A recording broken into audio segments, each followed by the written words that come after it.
Olá, estamos dando início a mais um programa Debates Le Monde Diplomatique Brasil, uma iniciativa do jornal Le Monde Diplomatique Brasil, em parceria com a TV PUC, com o canal universitário e com a TVT, a TV dos Trabalhadores.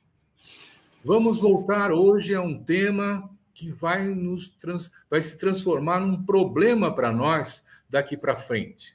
É a crise hídrica em São Paulo, 2021 e 2022. Ela não para esse ano, não é? Vai faltar água na nossa torneira? O que é essa crise hídrica? Para onde ela está nos levando? Qual é a responsabilidade do poder público? Que políticas precisavam ser feitas? Todas essas questões precisam ser respondidas, né? E para tratar desse tema, para tratar dessas questões, convidei duas pessoas que são especialistas na área. Quero apresentar para vocês a Marúcia Waitley. Ela tem experiência na área de engenharia sanitária, com ênfase em planejamento integrado dos recursos hídricos. Atua principalmente nos temas da Billings, que é a represa, da região metropolitana de São Paulo, da questão da água e dos mananciais. Ela coordenou o programa Mananciais em parceria com a Secretaria Municipal de Habitação de São Paulo e a campanha de olho nos mananciais do Instituto Socioambiental. Coordenou o mapeamento de propostas para a água em São Paulo e foi consultora do programa Municípios Verdes do Estado do Pará. É consultora também do Instituto Democracia e Sustentabilidade, em 2001, onde liderou a iniciativa Floresta Faz Diferença. E foi uma das idealizadoras da coordenação, e coordena a Aliança pela Água, que é uma coalizão de organizações da sociedade para propor soluções para a crise da água em São Paulo. Atualmente, ela é diretora do Instituto Água e Saneamento. Muito obrigado, Marúcia, por estar aqui com a gente. Vai ser um prazer ouvir as suas avaliações. Quero apresentar para vocês também a Alexandra Faccioli Martins. Ela é advogada, especialista em direito ambiental. Ela é mestre em direito ambiental, promotora de justiça do Ministério Público do Estado de São Paulo, professora dos cursos de especialização em interesses difusos e coletivos da Escola Superior do Ministério Público de São Paulo e do COGEAI, professora do curso de especialização de Direito Ambiental da Universidade Metodista de Piracicaba. Ela integra o Grupo de Atuação Especial de Defesa do Meio Ambiente do Ministério Público de São Paulo e é representante do Ministério Público no Conselho Estadual de Recursos Hídricos do Estado de São Paulo. Muito obrigado também, Alexandra, por estar aqui com a gente. É muito importante ter a sua participação. Muito obrigada. Eu que agradeço a honra. Bom, vamos dar início a essa conversa. Crise hídrica? O que é isso? Do que nós estamos falando? Ela já aconteceu recentemente? Marúcia, você pode ajudar a gente a compreender que crise hídrica é essa? Oi, Silvia, Alexandra. Olá para todas e todos que estão nos assistindo. Bom, crise hídrica, novamente, esse tema voltando na pauta e muito próximo de voltar para impactar nosso dia a dia, né? O Brasil é um país que tem 12% da água doce do planeta. Essa água, infelizmente, ela não está distribuída de forma homogênea, né? Ela tem uma grande concentração dessa água na Amazônia, enquanto a maioria da população e os usos que a gente faz da água estão nas outras regiões. A crise que a gente está vivendo atualmente, né, eu acho que primeira questão, né, que eu acho que é importante, que a gente tem, é importante entender que essa noção de abundância de água no Brasil, ela não é verdadeira, né, que essa distribuição da água muito concentrada na Amazônia e muito desigual pelo território e com muitos usos em relação a essas águas, elas fazem com que boa parte do Brasil não tenha uma situação assim confortável em relação à água, e acho que essa é uma primeira questão para o presente e cada vez mais para o futuro, né?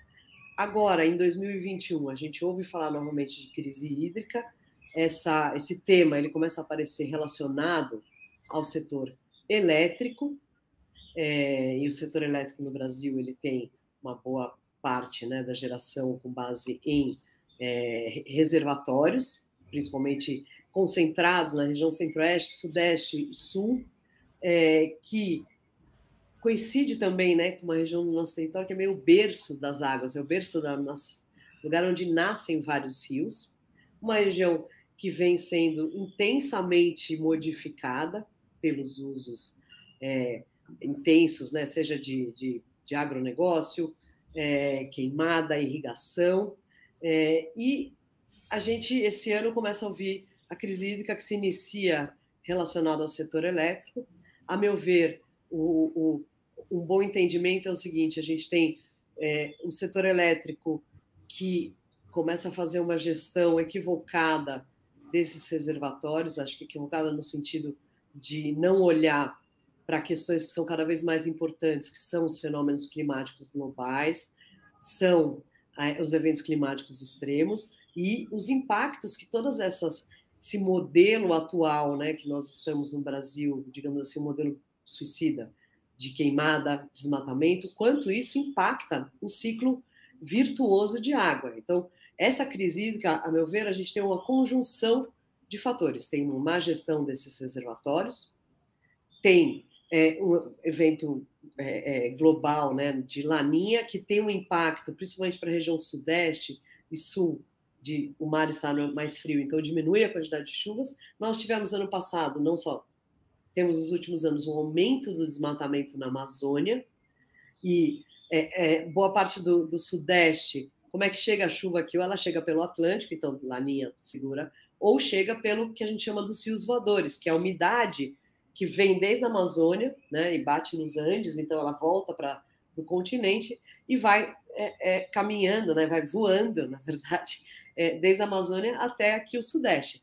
E ano passado não só nós aumentamos o desmatamento, como nós tivemos queimadas, como a gente não via há muito tempo, queimadas no Pantanal. Então toda essa região que está ficando sem floresta e com queimadas, ela vai sugar essa umidade. Então essa conjunção de fatores não foi levada a sério. A gente chega nesse ano com uma situação dos reservatórios do Sudeste e do Centro-Oeste, e agora do Sul, né? Agora tem esse alerta já dos reservatórios do Sul de hidrelétricas em níveis muito baixos. E aí é importante, né, lembrar que esses reservatórios eles não estão isolados, né? Eles estão em bacias hidrográficas onde acontecem muitas outras coisas, e muitos outros usos dependem não só diretamente desses reservatórios, mas nessas bacias hidrográficas. Se os reservatórios estão secos, não é só que na represa vai estar seco, o solo vai estar seco, a região vai estar seca.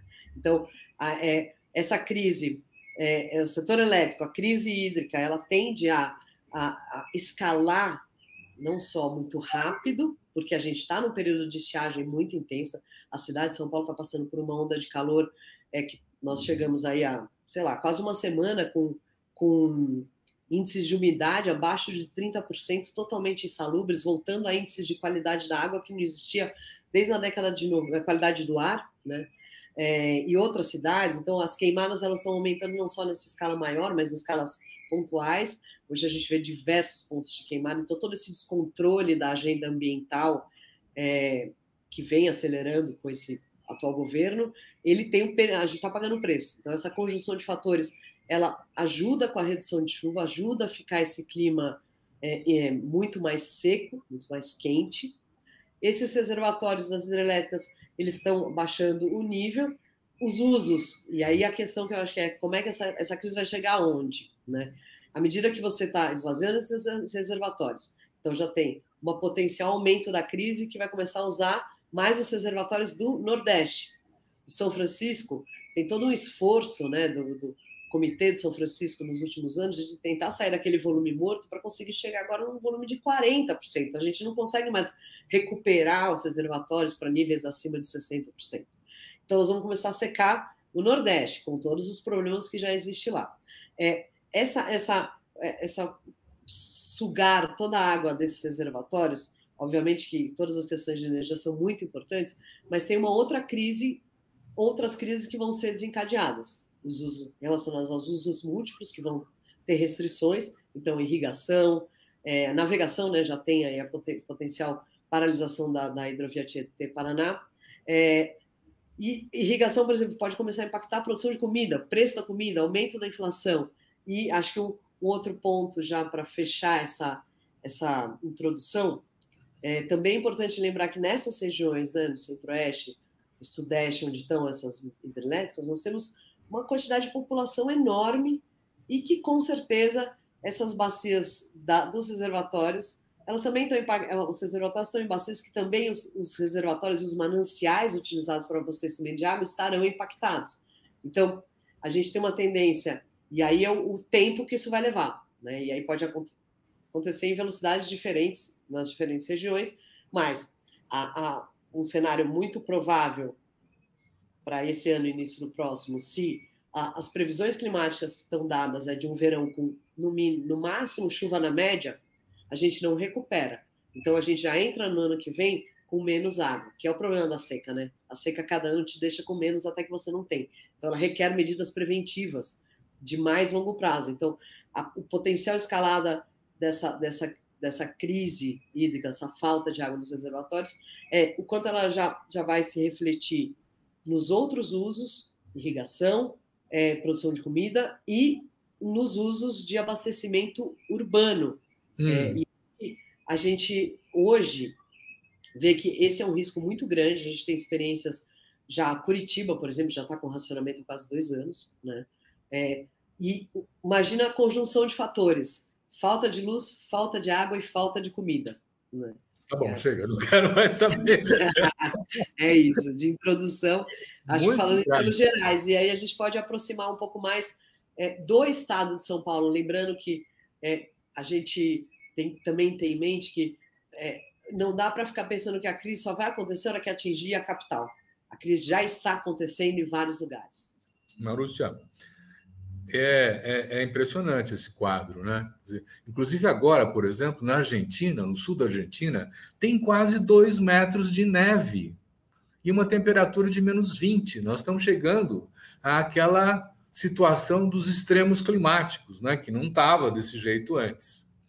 Eu queria convidar a Alexandra a falar um pouco. Alexandra, nós temos instrumentos de governança para administrar essa crise, ou ela é uma coisa que a natureza nos impõe e não tem o que fazer?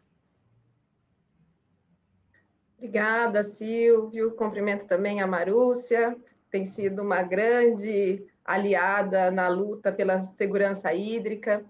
E até retomando um pouquinho, antes de responder diretamente a sua pergunta, Silvio, eu gostaria de mencionar um pouquinho da minha visão em relação a essa questão de crise hídrica. Eu acho que mais do que esse termo crise, estamos em crise hídrica, na verdade, talvez o termo mais correto seria nós começarmos a discutir segurança hídrica, né, que é muito mais abrangente e traz uma situação que é mais permanente. E o que nós chamamos, né, de crise hídrica se trata, na verdade, de um risco ou de um rompimento dessa segurança hídrica que é compreendida como a disponibilidade de água em quantidade e qualidade suficientes para atendimento das necessidades humanas, para a realização das atividades econômicas, para a preservação dos ecossistemas aquáticos, enfim, todo um conjunto que são traduzidas em dimensões humana, econômica, ecossistêmica e a própria resiliência. Então, quando acontecem esses fenômenos pelo qual nós estamos passando, que inclusive houve a motivação, pela primeira vez o Sistema Nacional de Meteorologia emitiu um alerta de emergência hídrica em maio de 2021, assim como a Agência Nacional de Águas também declarou de situação de escassez hídrica toda a região hidrográfica do Paraná até novembro de 2021, e o estado de São Paulo está inserido nessa região, na sua grande parte nessa região hidrográfica do Paraná. Realmente nós estamos em um contexto bastante preocupante.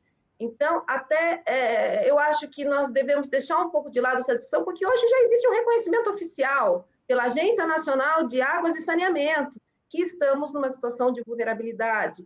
que é agravada por algumas outras questões que são cada vez mais sentidas, em especial, merecendo destaque, o contexto das mudanças climáticas. Como vocês bem adiantaram, nós hoje vivenciamos, nós sentimos na nossa rotina essas alterações do clima e a necessidade cada vez mais premente de adaptações, até em setores como turismo, o próprio, indo além até do que nós estamos falando, do setor elétrico, do setor de saneamento, nós temos isso afetando todas as nossas atividades diárias. Então, realmente, como nós lidamos com essa situação? A primeira grande questão, e já relembrando um pouco as lições de 2014 e 2015, é deixar de ter essa discussão, estamos em crise, vamos iniciar racionamento, qual é a situação? Nós temos que admitir que existe uma situação permanente. O Estado de São Paulo, em especial, região metropolitana de São Paulo, região das bacias dos rios Piracicaba, Capivari e Jundiaí, já ostentam uma situação muito abaixo dos limites críticos de disponibilidade de água por habitante ano. Então, nós estamos, sim, sujeitos cada vez mais a vulnerabilidades por conta dessas oscilações, dessas alterações do clima. E temos que estar preparados. E aí eu termino justamente com a sua colocação, Silvio. Nós temos instrumentos de governança?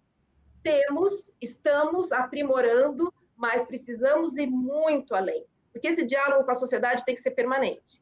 É importante que o sistema de recursos hídricos seja realmente adequado para antecipação de medidas, para enfrentamento de situações mais graves, que podem ou não vir a ocorrer. Nós estamos falando de algo que é incontrolável para o ser humano. Então, em direito ambiental, o princípio básico é o da precaução. Temos que atuar com planejamento, com a efetivação dos instrumentos da Política Nacional de Recursos Hídricos e todas as demais políticas com as quais a questão da água é correlacionada, e sempre lembrando que, quando nós temos usos competitivos, o que é uma crise? Não temos água em quantidade ou qualidade suficiente para atender todas essas demandas iniciais que eu mencionei.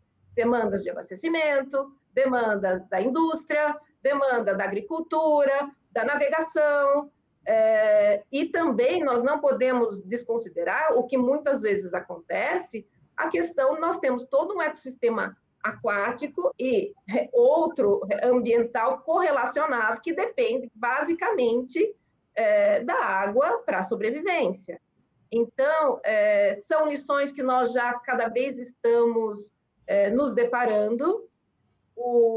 A sabedoria nos recomenda a ficarmos atentos, a promovermos diálogos permanentes com todos os setores, porque, por mais que exija nessa discussão de usos preponderantes, obviamente, a premissa de que, se tratando de um direito humano fundamental, há de ser assegurado o abastecimento humano e a dessedentação animal, é óbvio que nós precisamos de produção, nós precisamos de alimentos sendo realmente cultivados, sendo oferecidos à população. Então, nós temos que achar um bom termo para que nós possamos, para que seja possível nós atravessarmos com menos danos possíveis para essa situação e evitar as causas. A Marúcia já fez aí uma pincelada de questões que permeiam essa discussão da segurança hídrica. E eu acho que esse encontro é justamente aonde nós podemos melhorar, o que nós podemos fazer e como nós passamos com menos danos, principalmente para as populações mais vulneráveis, que é fato que as crises não atingem a todos da mesma forma, para que haja um equilíbrio, para que haja equidade, para que haja justiça hídrica e justiça social. Muito bom. Quer dizer, então, que existe a possibilidade de não ter água na torneira, né? Quer dizer, vocês mencionaram a crise de 2013, onde, inclusive, na periferia das regiões metropolitanas, a água vinha de 3 em 3 dias, chegou a ter esse ponto, não é?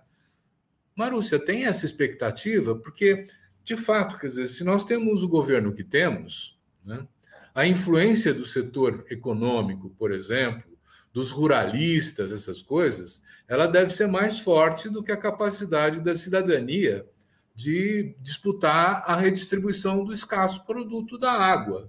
Como é que você vê isso, Marúcia?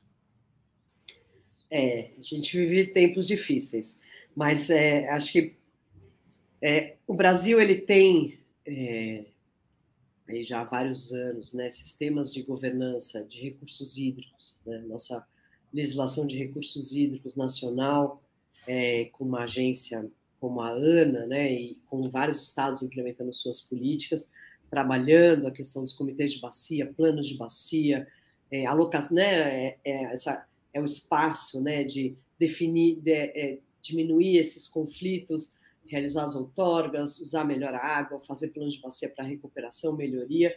Essa seria uma instância muito importante que, infelizmente, ela vem sendo esvaziada como várias outras, mas nós temos isso.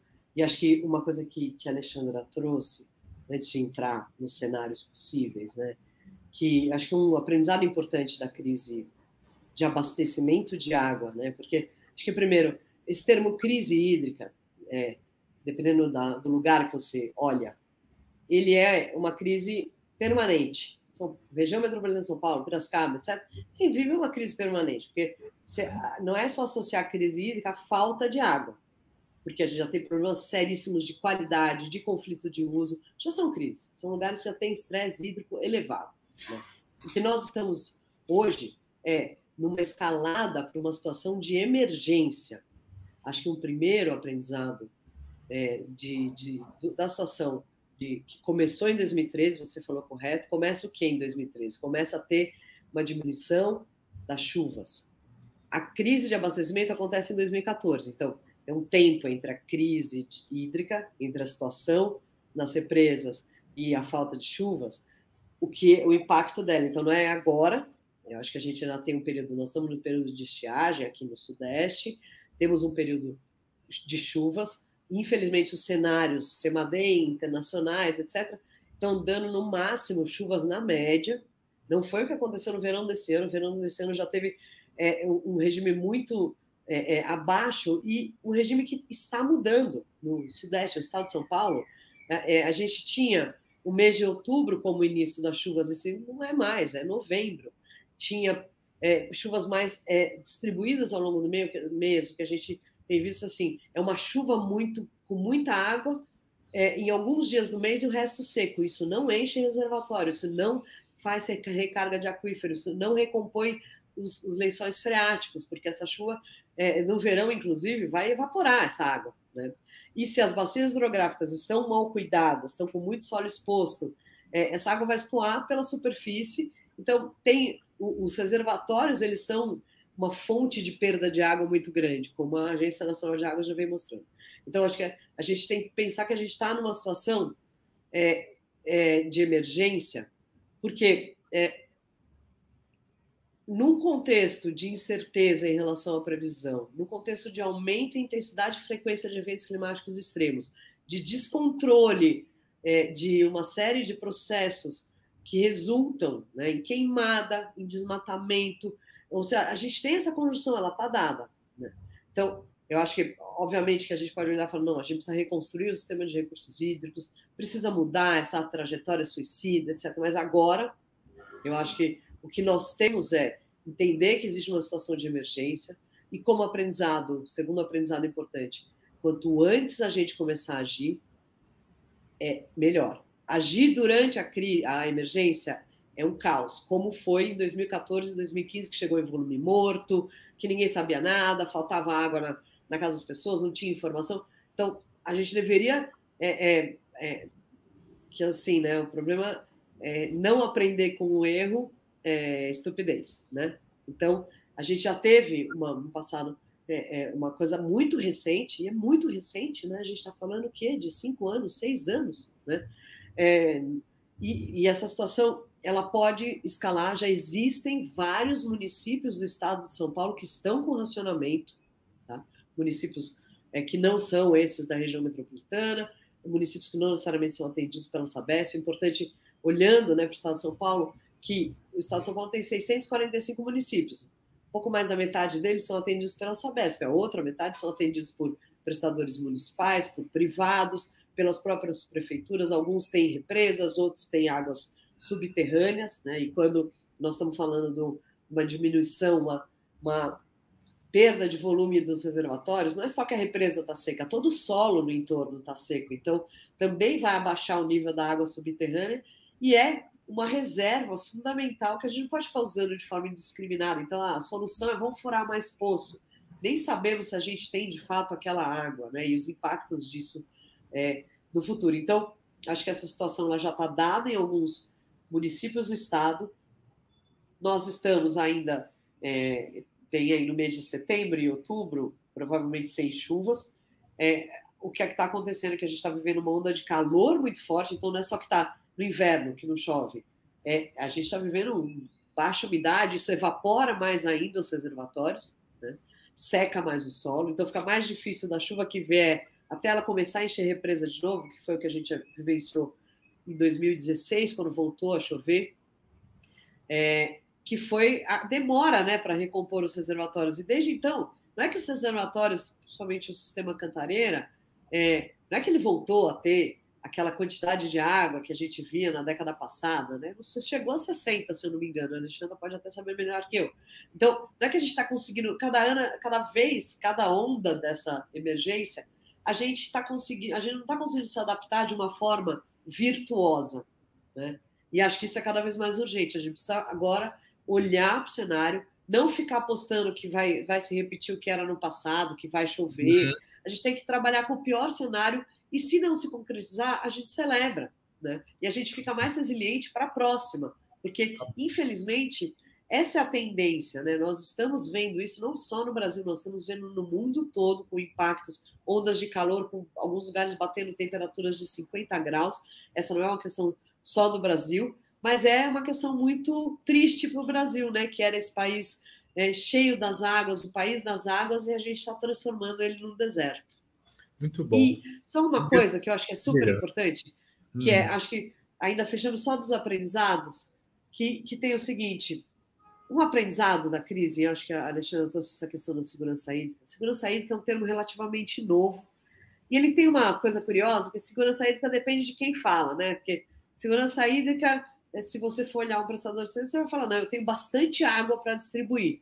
Isso não é segurança hídrica. Eu vejo, alinhado com o que a Alexandra trouxe, mas assim, a segurança hídrica, como definido pela ONU em 2013, ela é mais uma diretriz, assim como a base conceitual do direito humano à água e saneamento entra como uma diretriz, né? Onde a segurança hídrica é garantir água em quantidade, qualidade, acessível, proteger as pessoas da poluição, proteger as pessoas dos eventos ambientais e climáticos, proteger os ecossistemas para que a gente tenha ciclo virtuoso de renovação de água e resolver conflitos e garantir paz no uso da água. Então, essa é uma diretriz importante. Isso. Vamos lá. Desculpa, que eu falo bastante. Tá ótimo. É que o meu papel é esse mesmo, de ficar dando a introdução de outras questões, né?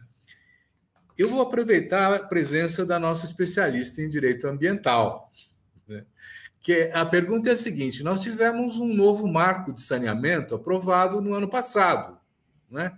Ele já está operando? Ele ajuda a enfrentar a crise? Como é que você vê isso, Alexandre? Olha, Silvio, eu falo, não basta a legislação. Eu gostaria de começar por aí. E nesse aspecto, a própria lei de política nacional de recursos hídricos, a política estadual, a nossa política de meio ambiente e, acima de tudo, a nossa Constituição Federal trazem princípios, diretrizes, instrumentos, assim como a lei de política federal de saneamento, que foi alterada em 2020, já trazia muito que a gente já poderia ter aproveitado para implementar e para garantir maior segurança hídrica. E aí a resposta depende. Essa lei pode ser muito bem implementada, lembrando que já existem prazos muito bem definidos, até, sobretudo, março de 2022, por exemplo, em que os contratos que não prevêem, em relação ao tema que nós estamos tratando, tá? Vamos só realmente decontextualizar essa minha colocação, no sentido de que determina que a gestão de risco seja devidamente prevista nos contratos, as medidas de contingência, emergência, inclusive em casos de racionamento, o princípio da sustentabilidade econômico-financeira, a necessidade de acesso equitativo a todos indistintamente, a modicidade da tarifa. A lei em si, ela é muito boa. O marco trouxe alguns desafios. O marco de 2020, a lei de 2007 já era excelente, né? Trazendo a obrigatoriedade de metas de expansão e de universalização do saneamento, o direito de acesso a todos ao abastecimento, ao tratamento, ao abastecimento público, ao tratamento de esgoto, a drenagem urbana, que também é um problema, né? Vamos nesse contexto de segurança hídrica, no contexto de enchente, agora nós estamos passando por estiagens, mas também faz parte desse contexto a questão das enchentes, e a obrigatoriedade dos prestadores de serviço olharem para essa situação e se precaverem, adotando planos de contingência e emergência de forma antecipada, definindo já realmente medidas que sejam tomadas e assegurando, sobretudo, o controle social. A lei repete inúmeras vezes a obrigatoriedade do controle social, da prestação da informação, e é muito bom ouvir realmente a Marúcia contando e a gente falando, discorrendo sobre esse histórico. E aí, enquanto ela falava, me vinham realmente várias imagens do contexto de 2014, 2015, em que a grande reivindicação da sociedade está faltando água e informação. Se vai faltar água, Silvio, eu acho que é uma resposta que ainda é muito cedo nós falar. A questão vai faltar água para quem? Água para todos? Essa é uma situação, né? As pessoas percebem e a população tem capacidade de compreender esses fenômenos climáticos pelos quais nós estamos passando. O que eu percebo, a reivindicação é justamente essa, ser devidamente informada da situação e haver um equilíbrio na divisão desses ônus, né? Racionamento é a única saída? Não. É possível a adoção de medidas de incentivo de uso racional da água de forma antecipada, né? O que realmente foi muito crítico na última crise foi essa situação que, por conta da redução de pressão na rede, alguns locais acabavam sendo mais prejudicados. Então, será que não teria sido melhor um racionamento equitativo, ao invés de adoção de medidas de redução de pressão tão severas, que alguns bairros mais distantes apenas ficavam prejudicados? Será que algumas medidas de incentivo ou mesmo de restrição não poderiam ter sido adotadas antecipadamente para evitar que alguns cursos d'água chegassem a vazão zero, com um grande número de mortandade de peixes em todo o estado, principalmente daqueles dependentes do sistema Cantareira? Então, nós vivenciamos uma série de questões, e em termos de capacidade de resiliência, melhoramos muito desde 2014. Hoje, o sistema integrado, por exemplo, metropolitano, tem uma melhor condição, mas realmente o estado de São Paulo vai muito além da região metropolitana de São Paulo. E as decisões, no entanto, que são tomadas no âmbito dessa região, afetam, em regra, o outro estado, todo o restante do estado. Porque nós temos aí a denominada região da macrometrópole paulista, com várias bacias envolvidas, né, dos quais a região metropolitana depende. Então, de fato, tudo que é realmente decidido nessa seara afetará o estado. Recentemente, houve uma apresentação por parte do governo do estado em relação à situação hídrica, e nessa apresentação ocorrida, que foi posto até do YouTube, mostrando esse mapa do estado, já era reconhecido pelo Departamento de Águas e Energia Elétrica, vários municípios, como disse a Marúcia, em situação de alerta, em situação já de atenção, ou mesmo em algumas em estado crítico. E aí, a grande questão é, o que fazer diante dessas situações? A lei traz instrumentos. É possível realmente reduzir captações, dialogar com os diversos setores, e o melhor, eu gostei muito de uma medida que foi adotada, mas pena que tardiamente, em outro momento, que é realmente um diálogo amplo com todos os setores, em que foram pactuados horários de restrição para cada um deles, de forma a garantir que todo mundo continuasse tendo o mínimo necessário para a manutenção das atividades, para garantir esses múltiplos usos. Então, o desafio dos órgãos outorgantes é assegurar os usos prioritários, que, obviamente, sempre será o abastecimento humano e a dessedentação animal, mas também promover esses usos múltiplos. Né? Isso faz parte do desafio da gestão. Muito bom. Marúcia, é a Sabesp a responsável aqui pela Grande São Paulo? Já não era hora de ter começado uma campanha, por exemplo, de educação e informação? Porque se você fala é melhor prevenir do que remediar, ainda que já estejamos remediando, né? Quer dizer, como é que fica? Nós estamos acompanhando, nós estamos conseguindo criar as condições para enfrentar a crise? Então, Silvio, eu vou responder essa sua pergunta, mas é que foi muito importante você ter trazido a Lei 14.026, né, que altera o Marco Legal do Saneamento. Fica à vontade. Essa lei foi aprovada ano passado e saneamento, né, até na nossa história do saneamento no Brasil, que é sempre esse desafio, por que a gente não consegue resolver o saneamento, né? Ele é marcado sempre por uma disputa de qual que é o papel do Estado, né, em relação ao saneamento. Eu acho que essa disputa ela já foi para um lado mais, o Estado não tem nada a ver, ou uma coisa mais municipalista, enfim. Agora a gente não tem nenhuma visão, eu acho, minha opinião. E eu acho que essa lei ela foi muito motivada numa coisa muito motivada para ampliar concessões de privatização de algumas companhias, independente, não estou aqui querendo trazer uma questão de que é melhor ou que é pior, mas trazendo um pouco da motivação, né? E ela acabou virando, a meu ver, assim, o resultado dessa lei, ela é meio um Frankenstein, assim, porque ela pega o que era uma lei antes, estava mais amarrada em termos de entender o saneamento como seus 4 componentes, e... Só um minuto. Só para o cachorro aqui não latir.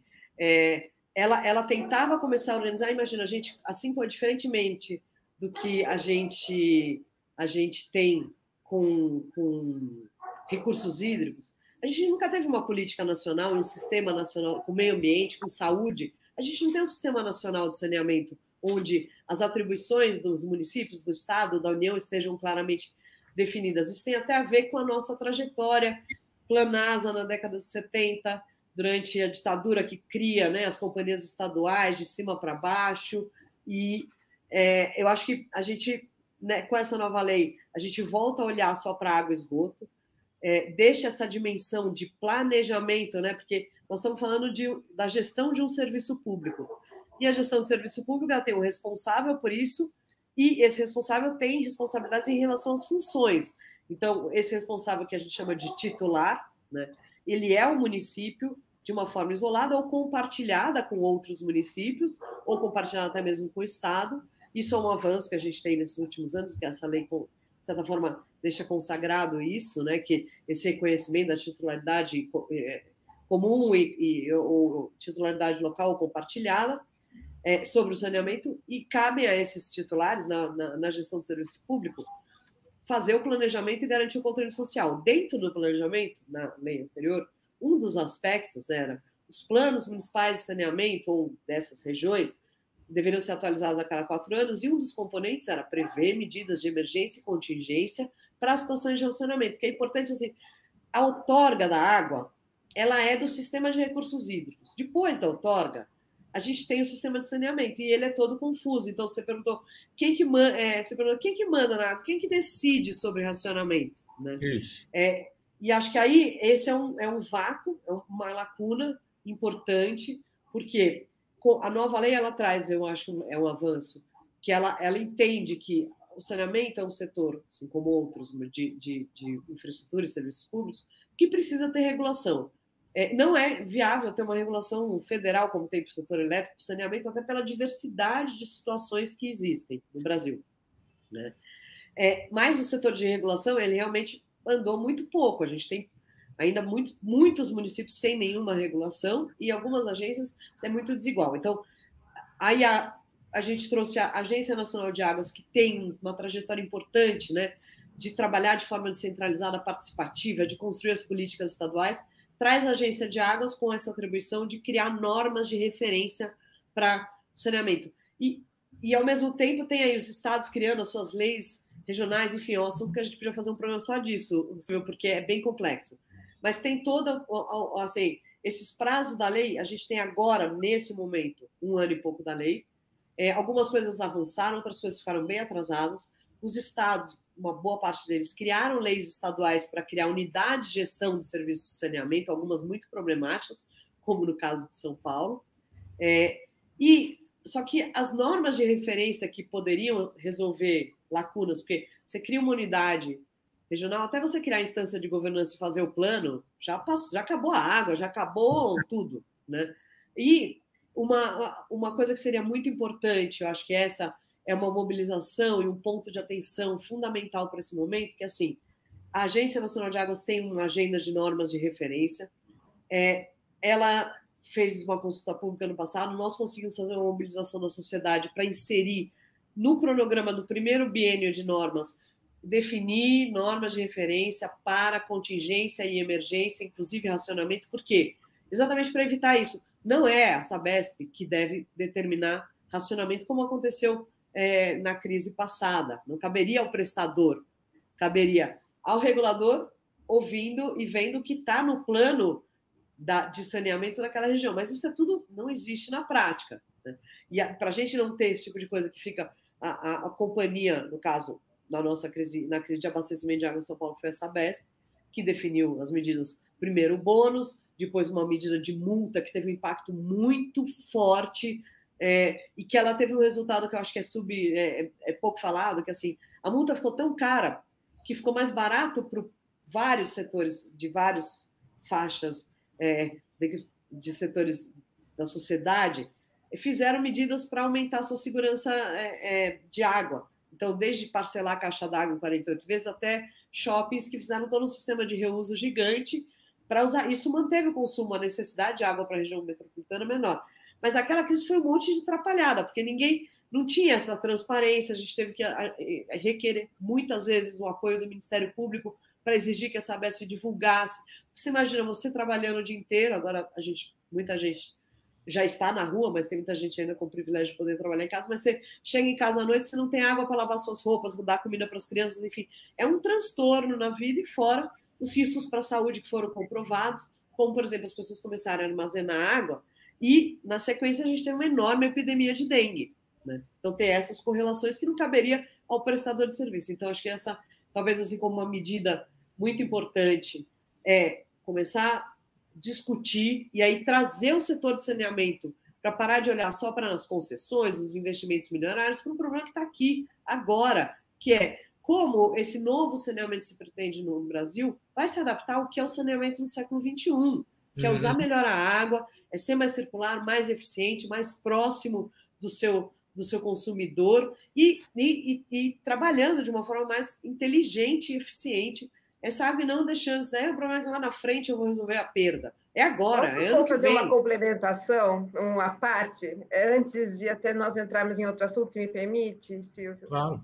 Essa questão do realmente como se dá a gestão da água. Um dos grandes desafios em relação ao planejamento e à gestão, que, por princípio, a gestão da água e o planejamento é descentralizado e participativo. Então, ele acontece nos diversos níveis: federal, estadual e municipal.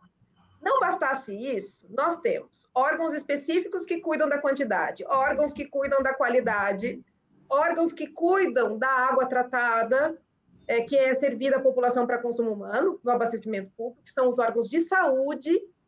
Nós temos as agências reguladoras, que cada vez mais ganham um papel de preponderância, à medida que elas devem fiscalizar os serviços que são prestados aos diversos usuários.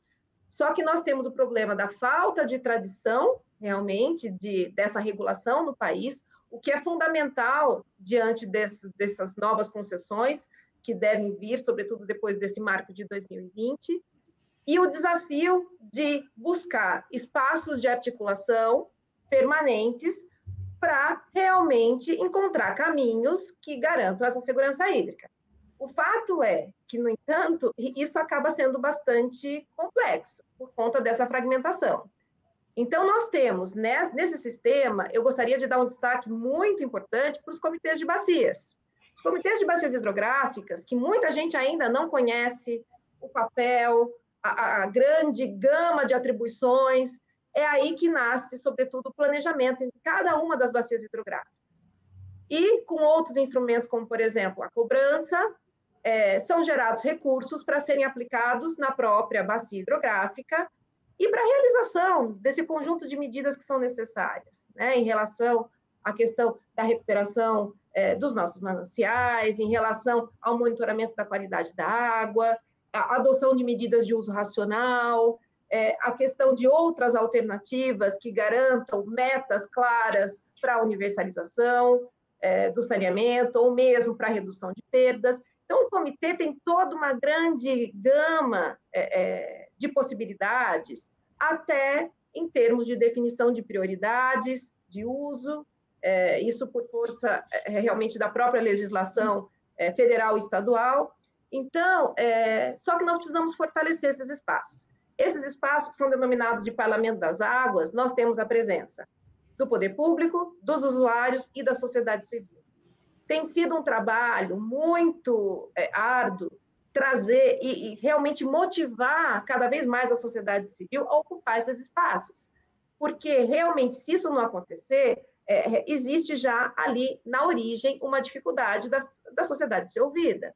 Então, nós passamos realmente por tempos difíceis, mas uma grande bandeira é justamente a democratização e a busca desses espaços de participação, né? Faz parte da questão, são interfaces do controle social. Nós temos que ter informação e temos que ter espaços para controle, para realmente participar de uma forma qualificada, né?